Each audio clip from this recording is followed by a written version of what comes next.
I woke up for some reason. I couldn't sleep. I woke up. I saw a lot of texts on my phone. I saw the news. I cried out of joy. I jumped. I thanked God. I don't know.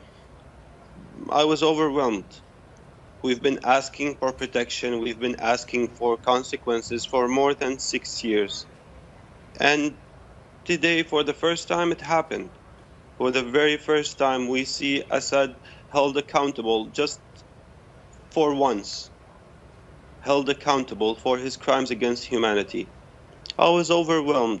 I felt grateful for President Trump. I felt grateful for the United States. I felt grateful for each and every person who lobbied and called and kept on talking until someone actually listened. There are people in America, and I hear you supportive of President Trump, and so many people are, Democrats and Republicans, but there are also people over here in America who are saying, all right, so clearly President Trump is motivated by just, as we all have compassion for these just horrible images of these babies who were killed, but at the same time, this is a man who doesn't want Syrians to come into this country with this refugee ban. I want to just play some sound. Hillary Clinton weighed in. We cannot in one breath speak of protecting Syrian babies and in the next close America's doors to them. Quickly, Qasim, how do you see that? With all due respect, I didn't see each and every person who was demonstrating after the travel ban. I didn't see you 3 days ago when people were gassed to death, when civilians were gassed to death. I didn't see you in 2013 when 1,400 people were gassed to death.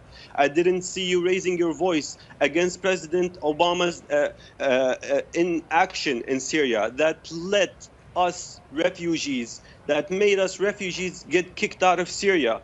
If you really care about refugees, if you really care about helping us, please help us stay in our country. We don't want to come to the United States. We want to stay in our country. We want to stay in our country. With all due respect, this is hypocrisy. If you really care, help us stay in our country.